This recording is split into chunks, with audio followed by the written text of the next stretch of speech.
Welcome to My Life Chassidus Applied, episode 436. This program is dedicated in merit of Baruch Binyamin ben Menucha Lana and Miriam bas Chayesar Altois, Yukusil ben Leah Rochel and Rochel bas Liba Farkash, dedicated by Pinchas Tadras ben Miriam and Sarah bas Rochel Altois. Being that tomorrow is Tu B'Shvat, or Chamisha Asar B'Shvat, and we'll soon discuss those names. We'll begin with that. We'll also speak about this week's Parsha, Yisro, Mattan Torah, a major event, perhaps the greatest event in all of history, as well as some other interesting topics that I think you'll find quite fascinating. We'll also do some follow-up and try to plow through, and I want to thank you again, everybody, for all the questions that you continue to submit. Frankly, it's beautiful, but overwhelming, because I simply can't keep up with the pace. Many more questions come in than I can actually cover, and I've been thinking some type of Solomon wisdom of how to figure out what can be done about that. So if you have any ideas, I'd be happy to hear them. I was thinking of doing sometimes a double program or doing more than one, but I don't want to. This is a scheduled program every week. I like to keep to that order. But there are many backup questions. I do intend to address them all. I try to bunch them together at times based on the topic, based on the time, based on the week. So please, if your question has not been answered yet, don't in any way feel singled out. It's simply due to the volume. So ChassidusApply.com is the location where you can submit any question anonymously, confidentially. Any question, nothing is taboo, as is our tagline.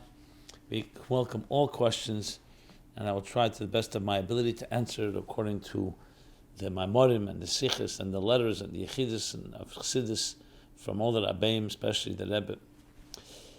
Okay, and with that, let us go into Chamisha Asar B'Shvat. So, let's start with this first question, the name. Some people call it Tu B'Shvat, some people call it Chamisha Asar B'Shvat. There are many different thoughts about the Rebbe. What did the Rebbe call it? So indeed, I can be witness, and you can hear it on tapes. The Rebbe generally referred to it as Chamisha Asar B'Shvat, which is the name as it was Miskabel over the generations. However, there is a letter from the Rebbe in Tovshin Chavtes, 1969, to Rav Zalman Yaffa from Manchester, where he does write in English, Tu B'Shvat. So clearly it's not etched in stone. So someone asked the question, did the Rebbe explain the reason we should be careful to refer to the New Year of Trees as Chamisha Asar B'Shvat instead of Tu B'Shvat? Well, the Rebbe himself uses the name Tu B'Shvat there, uses that term. I think it's the only time we found. We do have a story in the Yechidus where somebody said to the Rebbe, not about Chamisha Asar B'Shvat, about Chamisha Asar B'Av. He said his birthday was connected to Chamisha Asar, he's kept to Tu B'Av. And the Rebbe asked him several times, what date? Until he finally said Chamisha Asar B'Menachem Av. But he wasn't sure whether it was the Chamisha Asar or the Menachem. But let's assume that it's Chamisha Asar B'Av. But there we know it regarding Chamisha Asar B'Av, if indeed we understand the Rebbe emphasizing Chamisha Asar. There too the Rebbe used Chamisha Asar B'Av, not Tu B'Av. So I've never heard any reason Tu is wrong. Is it more slangish? Tu is Tezvav, as you say Tu, instead of saying Tezvav B'Av or Tezvav B'Shvat. As I said, I've never heard anything. If anyone has more information, I'd be happy to share it on the next program or programs. So please let me know if you know anything more about that. Regarding the very message of the day, what are the main lessons of this day? So there are many, as the Mishnah Rosh Hashanah says, that there are Arba Rosh Hashanim Haim, there are 4 different types of Rosh Hashanah. The Rosh Hashanah that we're most familiar with is, of course, Rosh Hashanah Tishrei, the first of Tishrei. Rosh Hashanah is in terms of Yom Adin, the day when Adam and Eve, the human race, were born and created. So it has all that significance. The most important Rosh Hashanah. We as Chassidim also have a Rosh Hashanah, a 5th Rosh Hashanah, as some of the non-Chassidim put it, adding another Rosh Hashanah, a Rosh Hashanah Chassidus on Yutas Kislev. But you can wonder, why is it relevant to us, Rosh Hashanah of the trees? It's true, it's the new season, the beginning, the different opinions between Shammai and Hillel, Beis Shammai and Beis Hillel, whether it's Rosh Chodesh Shvat or whether it's Chamisha Asar B'Shvat, whether it's the first of Shvat, when it begins to the koyach, it begins to bud, or Chamisha Asar B'Shvat, when you start seeing it in actuality. But regardless, why is that relevant to us? That's something part of God invested in, God infused the beginning of the season of the trees. And the classic answer is based on the pasuk, Ki ha'adam eitz hasadam. Even though the very verse itself can be interpreted literally in a different way, but it's very often interpreted that a person is like the tree in the field. We're compared to a tree. So just like everything the Baal Shem Tov says, everything that a person sees or hears is a lesson in serving God. So of course the things that are most obvious, when you see creation, God created minat semeach, in the world of vegetation, the idea of an eitz, a tree. We can learn many lessons from it. A few of the lessons is, firstly, as actually in the letter to Reb Zalman Yaffa, the Rebbe writes, that growing, a tree is always growing. Semeach, that's its meaning, growth. So its first lesson is that we always have to be growing in matters of spirituality, of godliness, of kedusha, of Torah and Mitzvos. Constant growth. A tree also branches out, and if it's a fruit tree, as the trees that are connected to the Chamisha Asar B'Shvat are, then it also bears fruits. Fruits create perpetuation. In other words, it's not just about growing, it's also about impacting, influencing. We say often on students, we call them Teil Deseyem. My paid in mitzvahs, the Gemara says. What are fruits? Mitzvahs. So the mitzvahs we do are like fruits.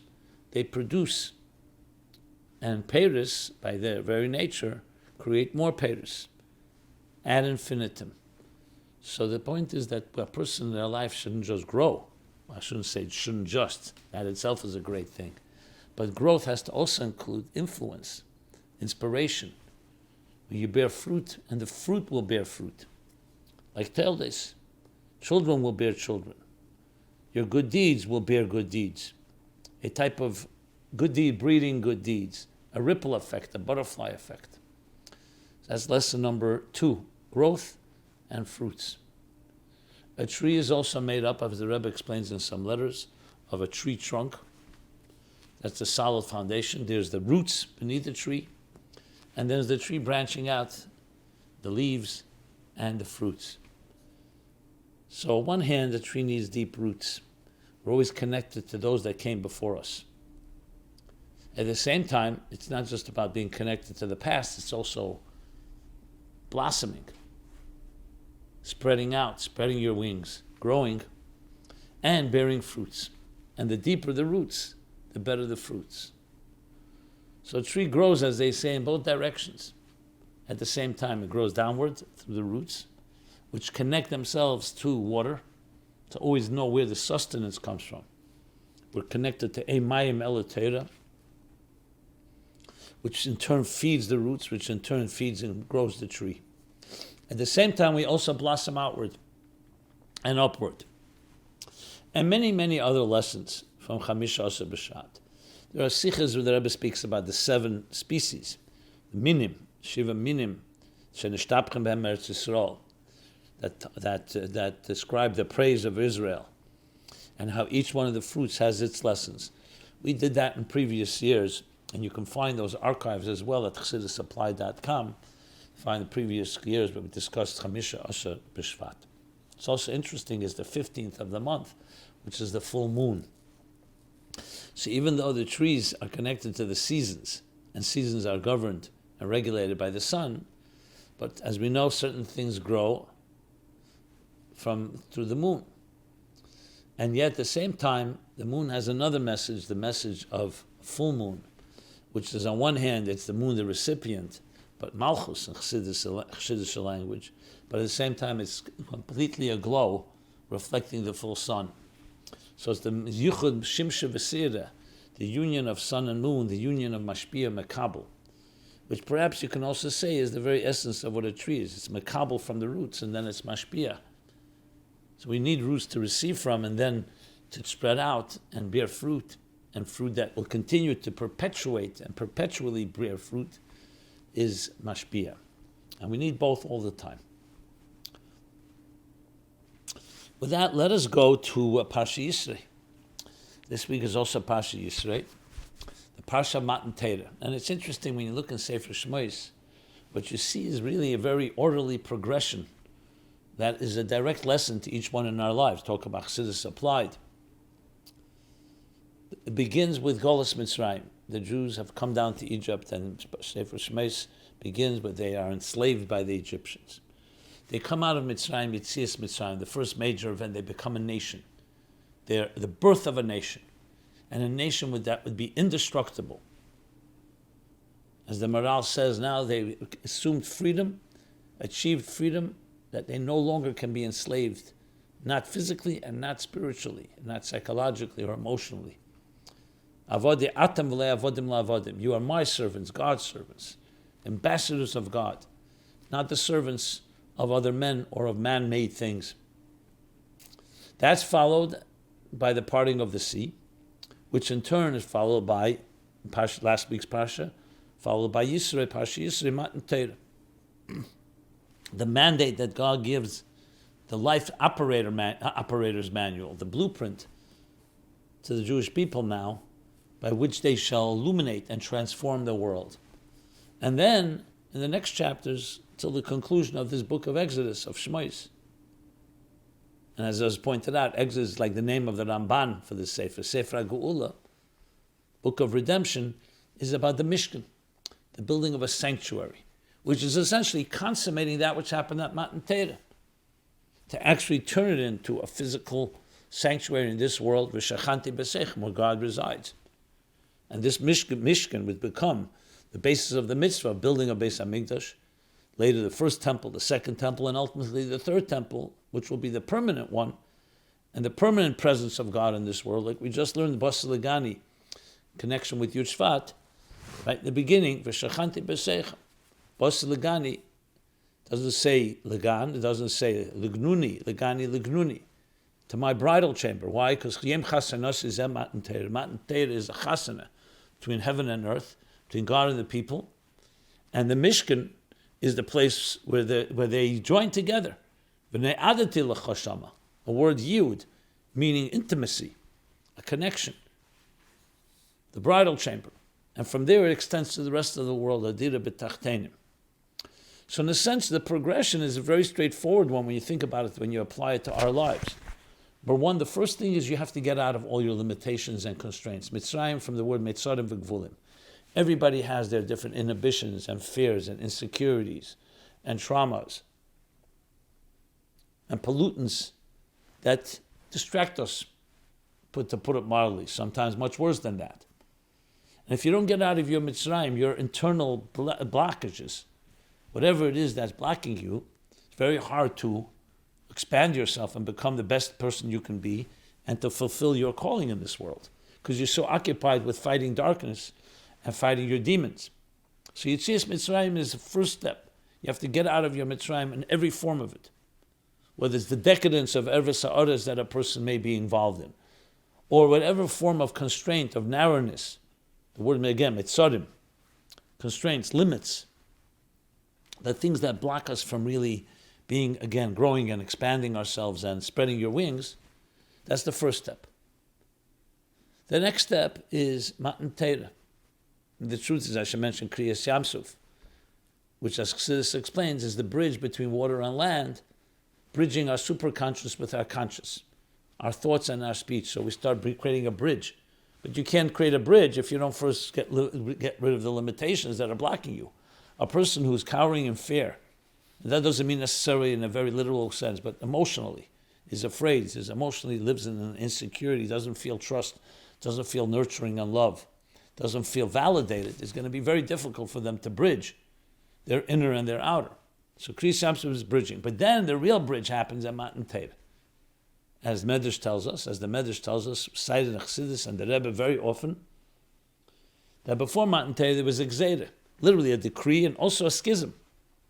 Gzeira from the word like a split, a dissonance between heaven and earth.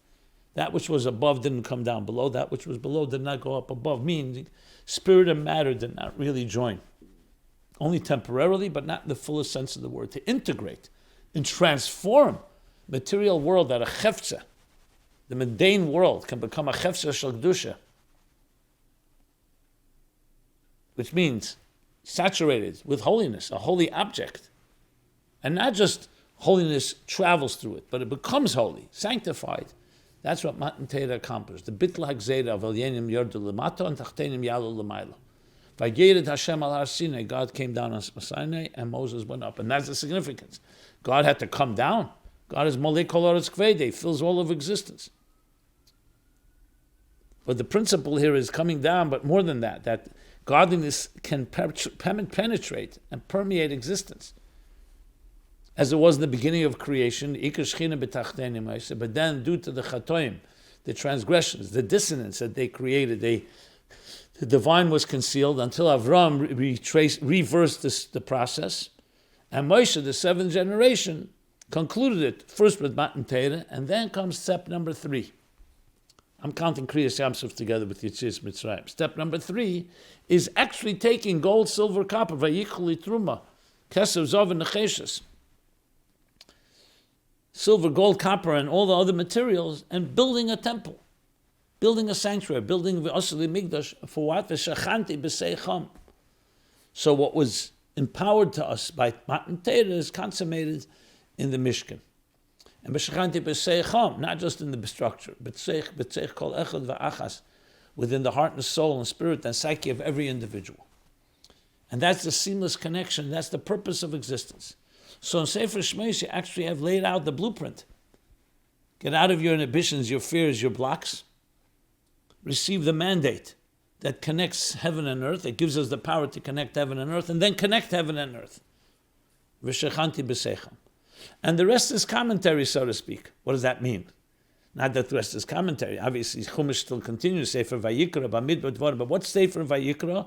It's all about what happened the day that they erected and they established the Mishkan.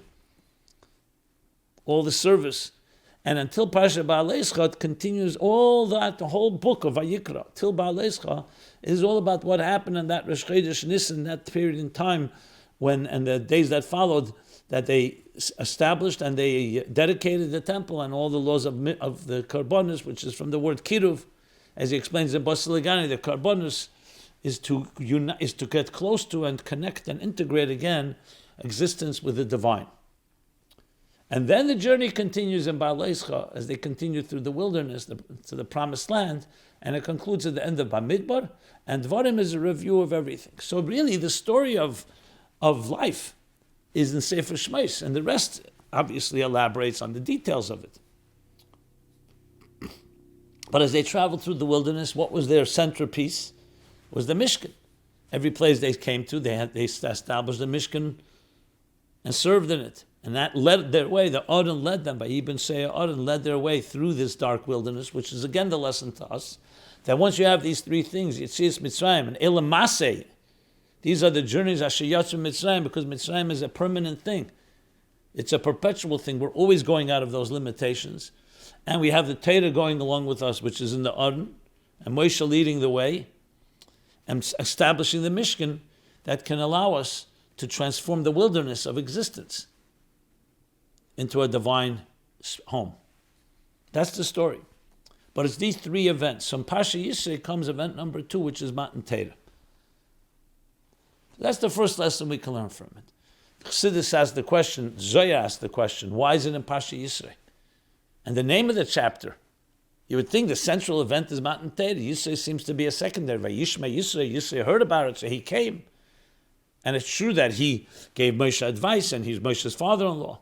But why does that seem to be the prominent name of the Parsha and the events that happened before Mattan Torah? So the Zohar explains, because Yisro comes from the word Yeser, and Yisro, he added, Yisro Ne'er Min HaCheshech. Remember, Yisro was a wizard, was a philosopher, was a sorcerer, was a person who knew all the wisdoms of the world, and now he came to recognize, even though I know all the wisdoms, Ati Yadaiti, now I know that you're God Lavai Makol Elikim, you're God, the God that took you out of Egypt, the God that is now going to give you the Torah, is greater than all the gods out there. All the so-called valuable spiritual entities. Not gods as an idolatry. It includes that as well. But meaning this is the real God. Why do we need Yisro to acknowledge it? Because there's something when it comes from the darkness itself, from the world itself, that prepares the world to receive godliness. If it came from Moshe Rabbeinu or from another tzaddik, my kamashma, what's the chiddush? But when the world itself acknowledges, and Yisro was like a man of the world, a leader of the world, and recognized as such, when he acknowledges it, that means the world is receptive to the idea. The Rebbe explains, of course, over the thousands of years since then, now the world is far more receptive. Whatever happened then was just the beginning. That pioneered the way, that paved the way.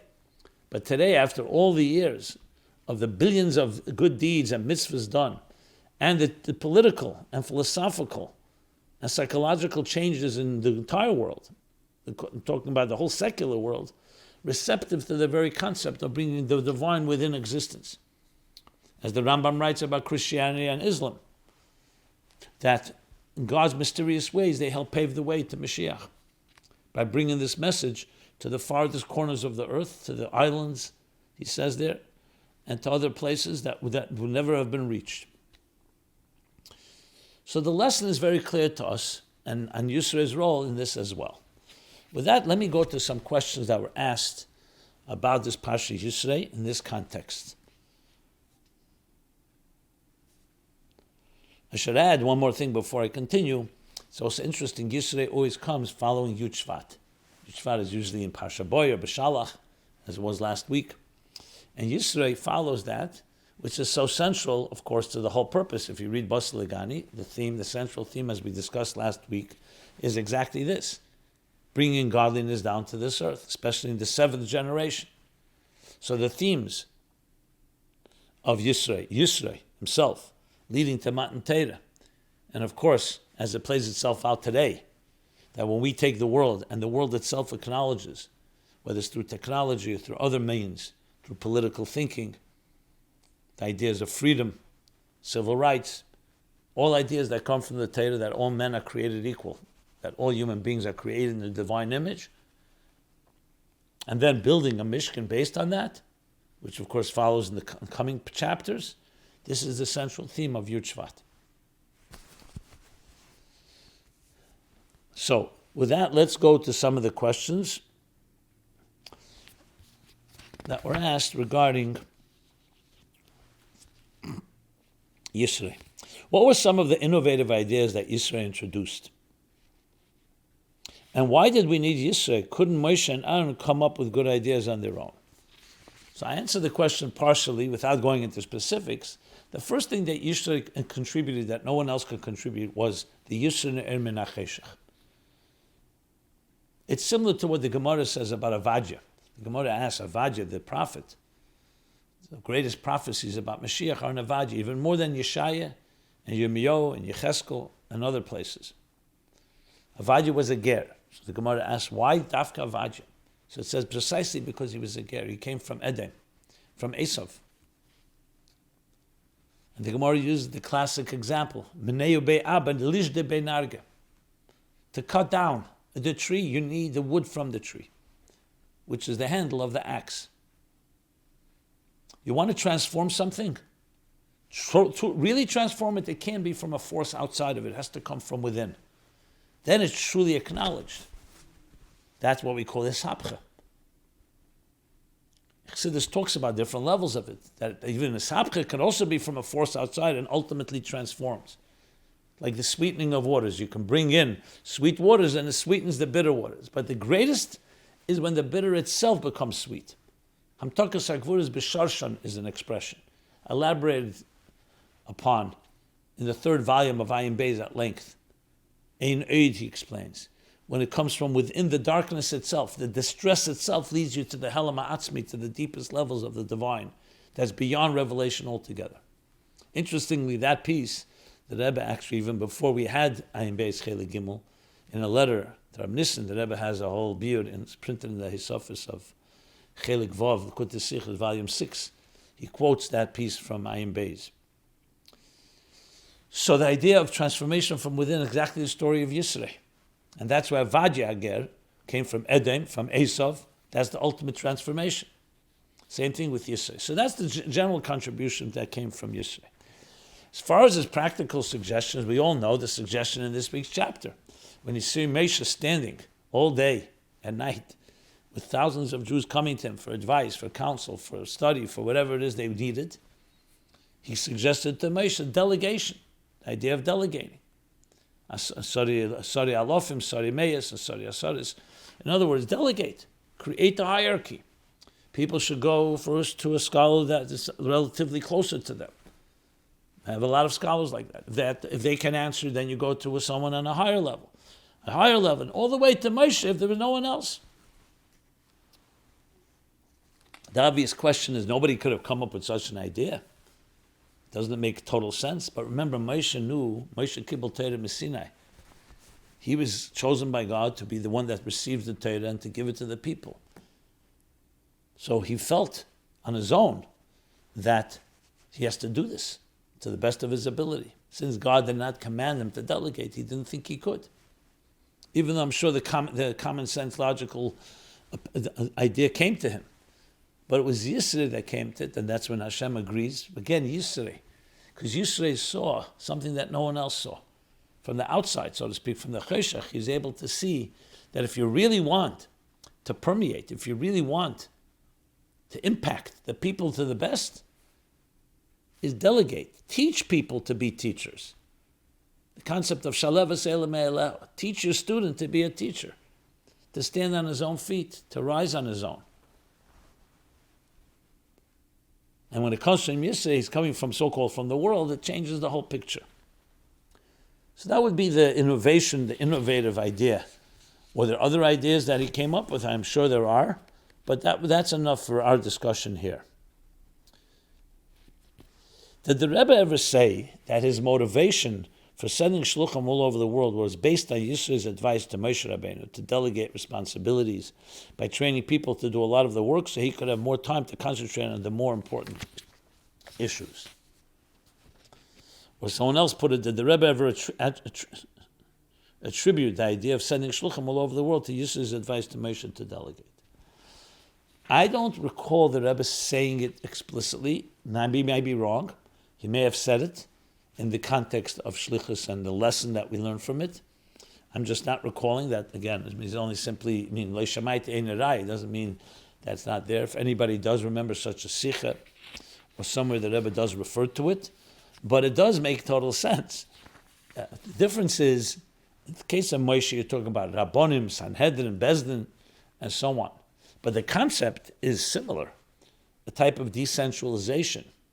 So though it's all based on the same Torah, and it's all coming from Moshe, who's receiving it from Hashem, but the idea of empowering people to not just be your assistant, but to actually advise, Aseh l'charav, which the Mishnah says, and as the Rebbe emphasized, they made a big thing, especially after Dvarim Tavshim and Vav, when the Rebbe made a call about Aseh l'charav. Earlier, Yutes Kislev Tavshim Lamed Zayin about Mashpim. And in general, shluchim and shliach, isha shliach, which is perpetual, similar to what we said before, pere pri, ese pri, one fruit make another fruit, is definitely the way when you have 8 billion people on this planet and you want to reach them all. The derech hateva, you can't just have one person standing on a mountain and shining. It's empowering people to empower people to empower people, that ripple effect that affects the critical mass and ultimately brings the geula. So I would say the connection is very direct, even though, as I said, I don't remember the Rebbe saying it in regard to shlichus. He definitely said it in regard to the lessons of delegation. Okay. What does it mean when it says we are mamlechet kohanim? So right before Mattan Torah, there's a whole many verses, and one of them says, "V'atem tili mamlechet kohanim v'goy kodesh." Mamlechet kohanim literally means king of priests, kingdom of priests. So the question is, if we are a nation of priests, does it mean we all have the status of kohen, of a priest, and can do service in the Beis Hamikdash, and do birchas kohanim and give blessings? So obviously the answer is not. Kohanim serve in the Beis Hamikdash, and Yisro doesn't go there. So what does it mean, mamlechet Kohanim? You could ask a similar question and have the same answer from the Rambam, the Sofel Chashmita V'Yevel, the classic Rambam the Rebbe often cites. Lo Shevat Levi Bilvad Ki'im Kol Ish V'ish Meboy Elam. Not just the tribe of Levi themselves are dedicated to serving God in the temple, but every person called by Elam, as the Rebbe emphasized in a famous letter, Beis Tama's letter. That means even non-Jews that separate themselves from the pettiness and the folly of this world and dedicate their lives to God. So how does a miskadish Kedesh Kodashim, he says? That person gets sanctified in the sanctification of Kedesh Kodashim. And he brings a verse in Parshat Kerach about Levi, saying that this applies to every person, not only every Jew. And indeed, the Gemara Taka says that Akum Shalom Atera, it's like a kohen gadol that goes into the Kedesh Kodashim, the Holy of Holies. Rashi right away qualifies, what do you mean? It says that Akum was not supposed to learn Torah. He says, we're talking about B'Sheva Mitzvos did who? In the 7 Noahide Laws, which is more than just 7 small mitzvahs, as we discussed last week. It's a whole body, including God and all the other details of the Sheva mitzvahs. So how do we explain that? Does that mean that Miskadish Kedesh Kodashim we could all actually go into the Holy of Holies and Yom Kippur? Obviously, it means spiritually. Spiritually, we all have that within us, just as we have a Moshe within us. We have the Kohen Gadol within us. We have the Yechidah Shebenefesh on Yom Kippur that shines. And the Kedesh Kodashim represents the deepest, purest level. So before Mattan Torah, he was saying, Atam Tili Gei Mamleches Kohanim V'Gei Kodesh, you shall be for me a nation of priests. Priests from the word serve, Lasharis, a kohen that serves God. And indeed, by Mattan Torah, that was the whole point, that the whole nation became servants of God. Why uses kohuna? Because the idea is that all of us should be like a kohen. But then there's the actual distinction, halachically, between a kohen, Levi, and Yisro. That's the general picture of it. And, yeah. Is there a reason why when Hashem said the beginning of the 10 Commandments, there was thunder, lightning, and smoke? It says we were so terrified, many people ran 5 miles away from Har Sinai. Wouldn't it have been easier to understand the commandments and internalize them if it wasn't presented in such a frightening way? Well, so this was not a light and sound show. It wasn't fireworks just to impress anybody. It's when a momentous event, and the most momentous event in history takes place, where the divine is making itself present in a revealed way on earth and transforming the world to the point that it gives it the power to forever be one and integrated with the divine. Remember before we said the bitla hagzeda of al yenim and tachtenim. So this is not a small event. So it actually has direct impact on the physical world. Where does lightning, thunder, smoke, where does it all come from? So we know there are natural different factors, that circumstances that bring lightning, thunder, and so on. But it really originates from the divine. That's why we make the blessings. The same thing, a blessing on the lightning. Why? Because it's really an expression of the divine presence. It's not made to frighten anyone. It's made to permeate. And when something happens of that momentous nature, it does shake, the very world shakes as a result. Even though at the same time the Gemara says that the world came to peace because now it fulfilled its condition for which it was created, for Mattan Torah. But at the time, it shook the very fabric of existence. Just like it says, Tzipur le'tzivtziv, the world suddenly became quiet. Everybody sensed something is happening. That's part of the world recognizing this type of event. Had it just happened quietly, as if nothing, as we couldn't tell it in physical sense, with the physical senses, it could also achieve much. But that's the whole point of Mattan Torah, is to actually affect the world in a very visible and a very tangible and palpable way. And that's what this was about. The fact that it frightened people, of course, When the divine becomes present, it frightens, but it was not meant for them to be frightened. Look, by the Mattan Torah itself, it says, on every kol diba v'diba parcha nishmasam. Every one of the 10 commandments, every one of the Aseres HaDibros, their souls expired. And Hashem had to return it to them with tal tchiyah, with a special energy. Why? Because when you're getting a divine presence of that nature, that's exactly what happens. It shakes the very circuits. It's like a shock to the system. It's just like when you study something really powerful, it should shake you to the core. And then comes the process of integrating, of internalizing. And that's how it is. Whenever you have an experience of something that's super conscious from beyond, is going to shake you and shake existence around you. And then comes the process of, as I said, the process of integration, internalizing.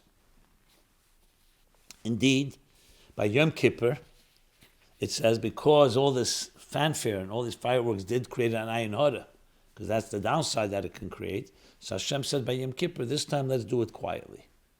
But that was after there was the Rash, Gadol, by Mattan Torah. So it was quiet. Moshe came down with the second tablets, more modest, more humble. Because sometimes you make a lot of noise, it could also attract negative energies, and it can also become something that needs to be taken care of. Just like it says in Halacha, that by Yom Tevim, when they would celebrate the Jews, Bezdin sent shluchim to make sure that it didn't lead to any type of negative behavior. Because when people are happy and joyous and there's a lot going on, you have to also keep special extra dose of humility. Okay. Continuing on. Interesting questions there. Thank you. You learn a lot when you read all this. So the next question is, are the 10 Commandments a mistranslation of Aseres HaDibros? So let's read it. And dear Rabbi Jacobson, I have a few questions regarding the Aseres HaDibros, the 10 Commandments. The Chumash, Talmud, and Chassidus all describes in great detail the importance of the national events of receiving the Aseres HaDibros at Mount Sinai, such as discussions of Nasa v'Nishma, all Neshamas Yisro being there, etc. As well as there being Jewish philosophical and Kabbalistic discussions explaining how all the mitzvahs are included in the 10 Commandments. The Zohar also describes the correspondence between the 10 sayings, Asar Ma'amaris, that is, that God used to create the world, by which the world was created, and the Aseres HaDibros, and the 10 Dibros. Yeah. So I have a few questions regarding this. Regarding the Aseres HaDibros, the 10 Commandments. Number one, the Hebrew term Aseres HaDibros is most commonly translated into English as 10 Commandments. But it is literally the 10 sayings. Dibros. Dibros dibur, from the word saying, speaking. Are both the 10 Commandments and 10 sayings considered valid translations? Or are the words the 10 Commandments considered a mistranslation? It's a very good question. I've thought about it many, many times. I have seen the Rebbe use the 10 Commandments in letters, including letters he wrote to the president about how this country is based on its principles. So clearly it's a legitimate translation if the Rebbe uses it, but commandments is more tzivuyim, or mitzvos. The truth is Aseres HaDibros are commandments. But the word dibros, it's not always exact translation of the word dibros. But I've never seen this addressed anywhere, in any way that makes sense. So I would say, since it has used that way by the Rebbe, that both translations are legitimate. If anybody has, again, more information on that, please let me know. And then, end of the day, English is always an inadequate language. Any translation is never going to be perfect. When we say Asar Ma'amaris, how do we translate that? The 10 statements. The 10, Ma'amaris and Dibros. What's the difference between them? We know Amira and Dibur is different. We learned that also in this week's Parsha. Rashi brings about that difference between speaking to the men and to the women. Lashon Raka, Lashon Kosha, sensitively, tenderly, or a little harsher. Or vigorous maybe is a better word than harsher. Okay, but if anybody has anything, please let me know. Next question. Are the 10 Commandments universal laws for all people? So the same person asked that question. It seems to me that the default Western assumption is that the 10 Commandments are a universal moral law given to all of humanity. Can Judaism believe that the Ten Commandments were given to all people of the world, including the non-Jews, as universal commandments? Or is the world mistaken and the Ten Commandments were given only to the Jews? And the person also cites that last week you mentioned on your podcast, My Life Chassidus Applied, that the 7 Noahide Laws, Shevat Mitzvos B'nei, are essentially the same as 8 out of the 10 Commandments, with the exception of the commandments for Shabbos for honoring one's parents. So that adds to this question. Well, again, because the Rebbe uses 10 commandments in the letters to presidents of the United States and other places, that this is the basis of this country, so clearly does generally associate it with the Shevat Mitzvos B'nei, without saying as much. Even though, again, technically you don't have Kippur Dav there, and Shabbos is actually not for the nations of the world. But the principles of the Shevat Mitzvos B'nei are the same. So I would answer this in 2 ways. If you're talking about in general context and spirit of the 10 Commandments, absolutely. And especially if somebody uses it to become a better person, a moral person, they say, I'm basing it on the 10 Commandments. The Rambam does say that when a non-Jew accepts the Shevat Mitzvos B'nei, it should be because it was given at Mount Sinai. Where was it given at Mount Sinai? So you could say it's part of the 10 Commandments. You could say it's in general part of the Torah. So in that context, yes. If you want to get more technical, are the Shevat Mitzvahs exactly the similar to the 7 laws besides Shabbos and Kibbur Davim in the commandments? I'm sure there are distinctions, and they're definitely different language. The Gemara in Sanhedrin, when it enumerates the 7 Noahide Laws, doesn't necessarily enumerate it exactly the way it is in the 10 Commandments. So it all depends on how much you're going into the details of it. But the spirit, for sure. Which leads to the next question that this person asked. Should we be using the 10 Commandments themselves as a tool for publicizing the Noahide Laws? And then, follow-up question to that. Well, let's first answer that question. The answer is, the Rebbe does use it. He uses it in his letters again, 10 Commandments. So I don't see any issue with it, especially when you're focusing on the general spirit of the commandments. And that leads to the next question. If the Noahide Laws are a derivation of the 10 Commandments, why shouldn't the Talmud mention this fact when discussing the source of the Torah for the Noahide Laws?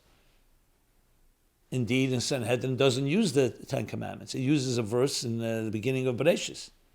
It talks about Chet Eitz Hadas, actually, the Eitz Hadas. And it derives from each part of the verses, the 7 Noahide Laws. So that's a very good question. Maybe some commentaries speak about it. I would need to look it up further. It could be because we get back down to it, the Aseres HaDibros, whether let's take the first of the Aseres HaDibros, Anechi Hashem Elokecha. So in the Shevat Mitzvahs, it's stated in a different context and also stated in the negative. You shall not have false god, avodah zarah, idolatry. So it could be that the Gemara is being very precise in what the laws are, like I said, the second aspect. Not the spirit of the 10 Commandments, but the details. That would be my initial response. Thank you in advance for reviewing and discussing these questions. Thank you for all the teaching and inspiration you continuously provide. And may you be able to do so for many years to come. Amen. And thank you. Okay, next. As I said, again, excellent questions, and I thank you for that, and I'm hoping the listeners are also appreciating it. Next question. How are all 613 mitzvahs hinted to within the 10 Commandments? So this is actually a Rashi in Mishpatim. Chav Daled Yud Beis, 24:12. So he says, and the words, shluchim ha'evan, v'ateiru ha'mitzvos asher kasavti le'ereisam. So Rashi writes, Kol sheish meyas v'sholish esrei mitzvahs. All the 613 mitzvahs, b'chlal Aseres HaDibros, are all included in the 10 Commandments, or Aseres HaDibros. Hein. V'Rabbeinu Sadya, Pirush, ba'azoras sheyosad l'chol dibur v'dibur mitzvah tluyas bei. Rab Sadya Gaon, who wrote Azoras, a certain type of like almost a poem where he describes, and he actually says, he established the one that he wrote. So he explains are the mitzvahs that are dependent on each one of the 10 commandments, and actually explains each mitzvah as it connects to one of the 10 commandments. Now, the general answer in Medrash Rabbah and other places, in Bamidbar Rabbah, Parsha Gimel, there he says that the Aseres HaDibros is made up of 620 letters, which correspond to the 613 mitzvahs and the 7 days of creation, because the whole creation was created only for Torah. So what do you see from this? That Aseres HaDibros includes Kol HaTorah Kula. And you have to really look. So then every letter corresponds to one of the 613 mitzvahs, and the Aseres Rasag elaborates more in detail. And the Rebbe would often repeat the word from the Frierdiker Rebbe, that the whole Torah is included in the Aseres HaDibros, Tayag Mitzvahs. Aseres HaDibros is included in the word Anoichi, in the word Anoichi, and the word Anoichi is in the Aleph of Anoichi. So when you learn Kometz Aleph with a child, it has an Kol HaTorah Kula. And the reason for it is very clear, because it's like Klal Prat. You have the general, which is the 10 commandments, and that is a result that encompasses all of the mitzvahs.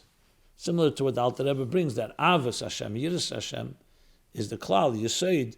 The Korah Mach mitzvah says all the 248 positive mitzvahs are included in Avos Hashem, and all the 365 negative mitzvahs are included in Yiras Hashem, reverence of God. Just a comparison. So the next question, following this one. Hi, Rabbi. Do you think that is a good proof for the authenticity of the oral Torah that there are 620 letters in the 10 commandments corresponding to 600 scriptural and 7 rabbinic commandments? Otherwise, a coincidence seems unlikely. So some places it does say the 7 medrash, it says 7 days of creation. Some places it says seven laws of the Zayim Mitzvahs that are Banon. I think in some places that says actually 7 Noahide Laws as well. Well, if you need a proof, it is seemingly an interesting one, where you see that in the 10 Commandments, in the 620 letters, you have everything included. Everything is there.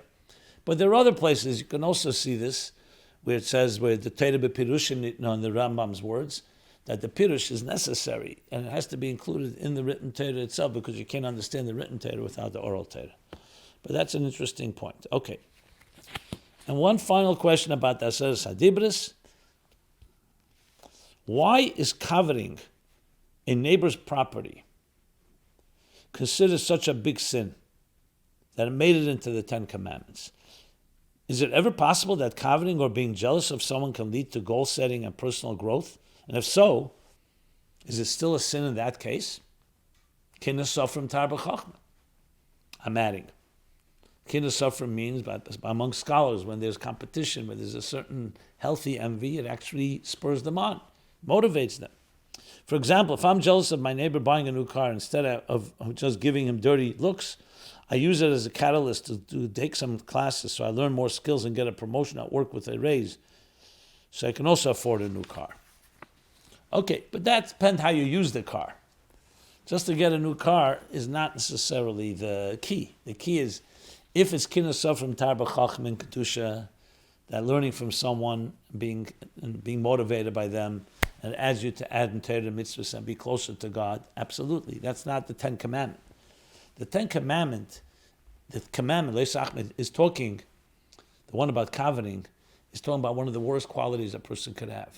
Resentment, jealousy, envy, that leads to bad things. The coveting leads to wanting it, to having negative feelings to the person, and to ultimately even could be to theft and other things. So the Mefarshim, the commentaries, all talk about it. That even though coveting itself is not leisigniv, that says earlier, depending how you interpret leisigniv. But nevertheless, the coveting itself can end up becoming something that, when you covet, it can lead to very negative things. Because then you want it, you desire it, and desire, when it's not tempered, when it's not properly harnessed, can be a force that has led to many wars, personal conflicts, and so on. So it's something that Torah is being very careful. Don't covet. Hashem blessed you with everything you need. You don't need to have what someone else has. Hasamer bechelke. Be happy with what you have. If you're talking about kin suffering, that's not coveting. You're not coveting what that person has. You're using and saying, oh, wow. That inspires me to also go ahead and learn Torah more, do mitzvahs. Be a better person. Be a better student. That's the difference. Okay, so with that, let us now moving right along. This is connected to Mattan Torah in general, but it's going to lead me to a bigger question that people have asked about God and different ways to connect to God. So let's do it this way. If Sinai enabled us to transform the mundane into holiness, why are some objects holier than others? On Shavuos, the rabbi in our shul explained how before Mattan Torah there was a separation between the physical and spiritual planes.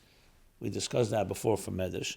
And only after Mattan Torah do we have the power to reveal the godliness in a physical object, therefore rendering it holy after it is used for a mitzvah. Like we see, tefillin, mezuzah, sefer Torah, a korban, that once you sanctify it, it's forever sanctified. The physical object. Not just that it's a vehicle for spirituality and for godliness. My question is, why do some objects such as mezuzahs, tefillin, printed Torah books, etc. retain a level of holiness and therefore must be treated with respect even after finishing using them for a mitzvah? Exactly. Tashmishe mitzvah.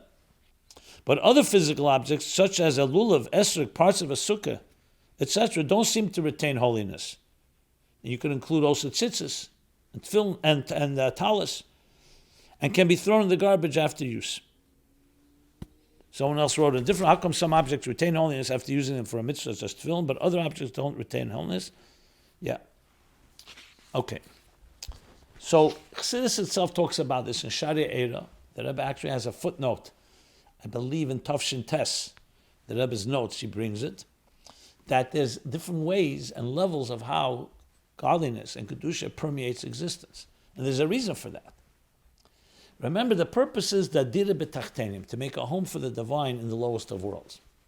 As soon as you say that type of interface, you need to retain two things. It has to be divine, Did the layers Baruch, and it has to be Tachtenim. It has to retain the quality of Tachtenim, means of our material existence. If, for example, the spiritual energy of the divine becomes so powerful that after years of work, the world gets eliminated or annihilated, that's not the kavanah. The world was not created for destruction. That's why the Ramban, the halacha is like the Ramban, that Chiyas HaMesim will be souls inside bodies permanently. Because the goal is to permeate existence, to transform existence. B'shachanti b'seicham. But more than b'seicham, also into the material parts of existence. So how do we balance that? That's the biggest question of all. Seems antithetical. God is beyond the infinite, beyond immortal. And existence is mortal, limited, finite. Creation. And that's why Chassidus talks at length about Aseres HaDibros, which is a long, elaborate, complex process of interfaces, plural.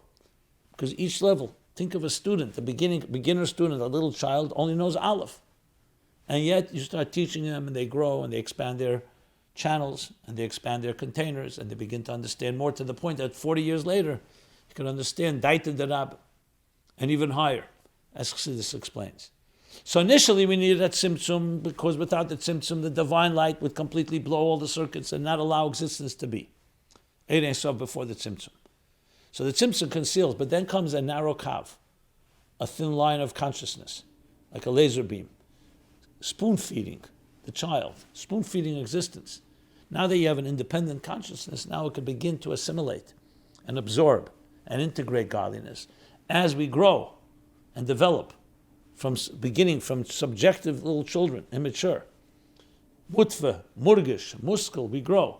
From emotions, we develop our emotions, our minds expand. And furthermore, our emotions elevate, until ultimately everything elevates, and we can then relate to and transcend our own subjectivity to connect our subjectivity with God's objectivity, with a higher reality, and integrate the two. So you need constant integration. So Mashiach comes, it doesn't say the world will cease to be, God forbid. The earth will be filled with divine knowledge as the waters cover the sea. The waters cover the sea. The divine knowledge will be primary, and the sea will be secondary, but it will be covered, but it will exist. So in that context, that's why you have all the different levels. Just like we have Shabbos and Chayil.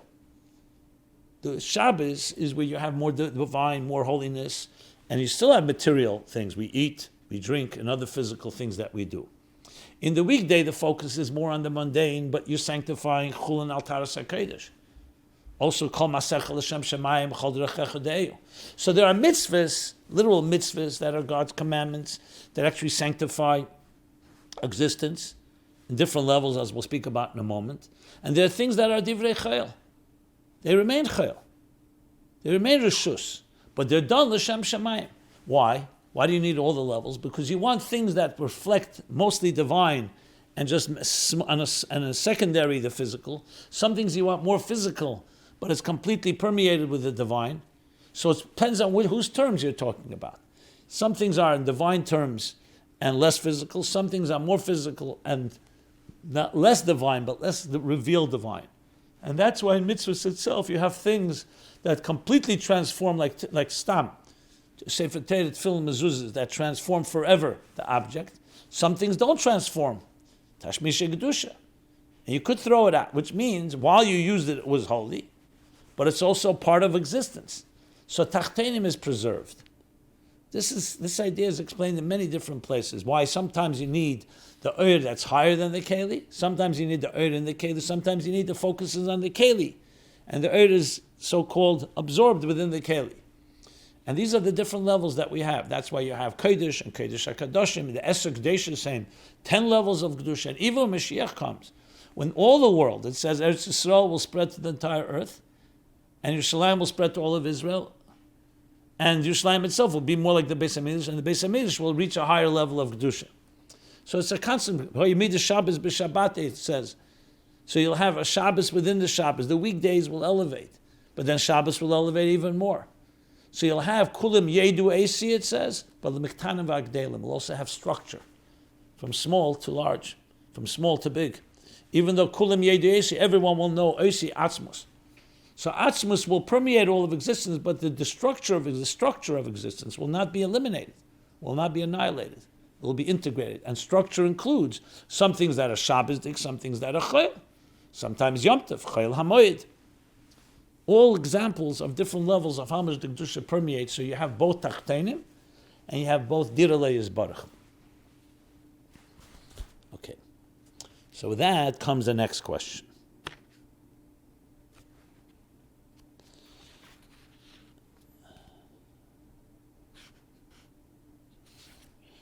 The next question is, what does it mean to connect to God? I know that Chassidus teaches when we do a mitzvah, we reveal an infinite connection with Hashem. But shouldn't we feel something special during this process? One time, I bought a ticket to a concert, and when the curtains opened and the band started playing, I felt a sense of joy and elation and a connection with the band and the other audience members sharing the experience together with me. But when I put on my film or do various other mitzvahs, I don't feel anything special. I still do the mitzvahs because I believe the Torah is true and that's what we are supposed to do. But if I could feel certain amazing feelings during a secular concert, shouldn't I be feeling this connection to Hashem on an even stronger level by doing a mitzvah? Am I missing out on something or not doing it right? Thank you for your time, Rabbi. Well, very good question. I would make Allah Havdil between the two, obviously. But it reminds me of the story of Levi Yitzchak Bar Ditchever. When he turned to heaven, he said, "Akunsus to give you showed a trick," he says to God. You gave the people Elam Hazeh, physical world, that they should tangibly feel and experience and resonate with them with their five senses. And you wrote in the books, in holy books, about Elam Haba, about the spiritual worlds and all its delights. Spiritual pleasure. But you gave them physical pleasure and something that they experienced without any effort. Why don't you try it out the other way around? Let them experience spiritual pleasure in a very palpable way. And write in the books about physical pleasures. And you'll see how they behave then. In other words, that's exactly how God created the world. An agnostic universe, he concealed his presence. We spoke before about the tzimtzum.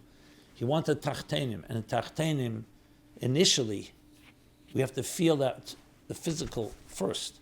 We wake up in the morning, we feel the physical. We feel myself, I feel physical hunger, thirst, tired, and so on. And it's only with effort that you say, Moidani lefanecha, melachai v'kaim shachzat b'nishmasi b'chem rabba munasecha. That you return my soul. We need to work on that. In the language of Chassidus, the world is created that elemis is b'pshitis. What's obvious to us is existence, physical existence, the pleasure of going to a concert, and all that comes with that, or other things. We're not talking about anything prohibited necessarily. And elikus is bischatzus. Elikus is a novelty. Needs work. We have to figure it out. We have to contemplate. Before the tzimtzum, it was the opposite. Elikus was b'pshitis. The divine was the given, and only consciousness. And elemis was a complete novelty.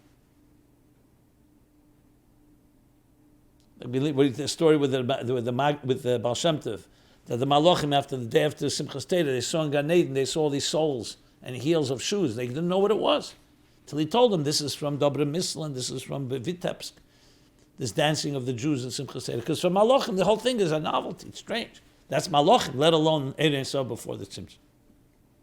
When Mashiach comes, through all our work, we're transforming with Mattan Torah's power, existence, that we should be able to experience Elikus b'pshitis again.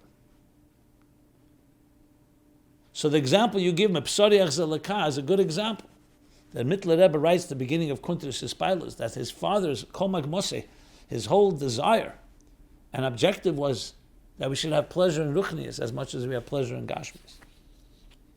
That indeed, to figure out how to learn and how to daven and how to put on film, as you described, that's where you need Chassidus. And it should have the same pleasure and even more in bonding and connecting. But that you need to learn about your soul. What do you think you connected with in the concert? It was a soulful thing. Not necessarily holy, but soulful in the sense music. And there's a bonding. It's relatively easy in the material world. It's harder to do it with Ruchnis, with Elikus. But that's the objective. So it's not a complaint. That's how we are. But that's exactly what you're describing is the challenge. And that's the whole point. Like in Tanya, we have a divine soul. It's actually the source of the deepest pleasure, Ava b'tainugim. However, it's concealed in a body, in an animal soul. And what's easy to access is our animal soul. That's the way God made it. He made it that way. And those that want to make a mistake will make a mistake. We have to be wise and see through the cloak, see through the concealment, and recognize the whole purpose of it is to elicit from us that we should seek out divine pleasure and realize it's much more pleasure than anything in the material world. That's the answer. So with that, let us go to one more question, which is a topic I've been getting many questions about, and I said, let's begin addressing it. Dear Rabbi Jacobson, my question is regarding the use of ketamine and psilocybin for treating trauma, depression, and anxiety. Is this treatment allowed? Does Torah and Chassidus provide insight? And this, of course, includes other forms of psychedelic experiences that they have going around, whether it's ayahuasca, and so on. So let me begin firstly reading a letter from the Rebbe. There's a letter dated the 20th of Cheshvan, Mar Cheshvan, 5725, Tavshin Chav Hei. That would be probably the end of November 1964. So someone writes to the Rebbe, I'm just reading word for word. I'm in receipt of your letter, which you write in the name of your friends and in your own behalf. This is the Cambridge, Massachusetts. That's where this person was. And ask my opinion regarding the new drug called LSD, which is said to have the property of mental stimulation, etc. Biochemistry is not my field, and I cannot express an opinion on the drug you mentioned, especially as it is still new. However, what I can say is that the claim that the said drug can stimulate mystical insight, etc., is not the proper way to attain mystical inspiration, even if it had such a property. The Jewish way is to go from strength to strength, not by means of drugs and other artificial stimulants, which have a place only if it is necessary for the physical health, in accordance with the mitzvah to take care of one's health. I hope that everyone will agree that before any drugs are taken, one should first utilize all one's natural capacities, and when this is done truly and fully, I do not think there will be a need to look for artificial stimulants. I trust that you and your group, in view of your yeshiva background, have regular appointed times for the study of Torah and the inner aspects of Torah, namely the teachings of Chassidus, and that such study is in accordance with the principle of our sages, namely the essential thing is the deed, i.e. the actual conduct of the daily life in accordance with Torah, mitzvahs, prayer, tefillin, kashrus, etc. This is only a matter of will and determination, for nothing stands in the way of the will. I trust that you are also using your good influence throughout your environment. With blessing and the Rebbe's signature. Okay. So, of course, the question here is not about spiritual, mystical insight or mystical experiences or altered states of consciousness. It's about health. The questioner here asked the question about health. Namely, things dealing with trauma, depression, anxiety, and so on. So like it is with all matters of medicine, all matters of medical matters, the Torah gave permission for the doctor to heal. Now, the question is, who's a doctor? You find a legitimate doctor that's accepted by other doctors, and then medicines, whether they're natural or they are chemical or they are man-made, synthetic, if indeed the doctor feels, because it's been proven to work, and even it's not always been proven, but a situation demands stronger intervention, then with that type of guidance, then it fits into that category. And I do know that many of the different attempts today are medicinal in nature and are looking to help heal. The question is whether it's being abused, whether it's being overused, whether it's being done by the right practitioners. And above all, like it's called today, integration. It's not just experience that these chemicals or that these medicines or herbs or natural items, it's not just the experience, and what happens afterwards. How is it integrated into your life? And that's the challenge. So I'm not here to rule both halachically or medically, not an expert in that field, but these are the guidelines, these are the parameters. So in that context, if it could be of use to case by case, by all means, it should be explored. But it should always be done with the guidance of a mature authority, not done in a childish way and not done as a novelty or something exotic or something new, let's try it out. And definitely not something recreational or that leads to other things. Like you said, the Rebbe writes, it is not about finding God. It's not about a mystical experience. Even though I do know people that tell me that through psychedelic experiences, they did discover God, and they did not have a God before that in their conscious lives. And they become observant Jews. And many have told me that they no longer use any of that. They don't need it. Now they found the way, like the Rebbe writes, from strength to strength through Torah and Mitzvos. Especially when you learn Chassidus. Chassidus brings you to that state. It talks about these higher superconscious states. I actually gave a class last week, first of several parts, called The Birth of Consciousness. 6 steps from the quantum superconscious to the conscious. If you look it up at meaningfullife.com, you can find more about it. But we're talking in the context of healing. Now, we all know there's a certain overlap between healing and spiritual experiences, and that needs to be addressed more in detail. So I intend to speak about it some more. I'm sure I'm going to get feedback and thoughts, but that's the initial process here, especially coming from Mattan Torah, when there was an experience of synesthesia, where they saw the sounds and they heard the sights. So the crossover of sight and sound. So it was definitely a superconscious experience, suprasensory experience, I should say. So it's a very good time to discuss ways of finding God. And above all, the key is that you could find God, the highest levels of it. And that also could bring healing through Chassidus and reaching those deepest levels and finding them within ourselves. But at the same time, as I said, when it comes to medical areas, therefore applies what I said before about that very topic. Okay. Due to limits in time, I wish I could have gone on. I had more to say, more things to talk about, some follow-ups. But what I'll do is leave that for the next class. So with that, we shall sign off. This has been My Life Chassidus Applied. episode 436. Everyone have a freilich of Chamisha Asar B'Shvat.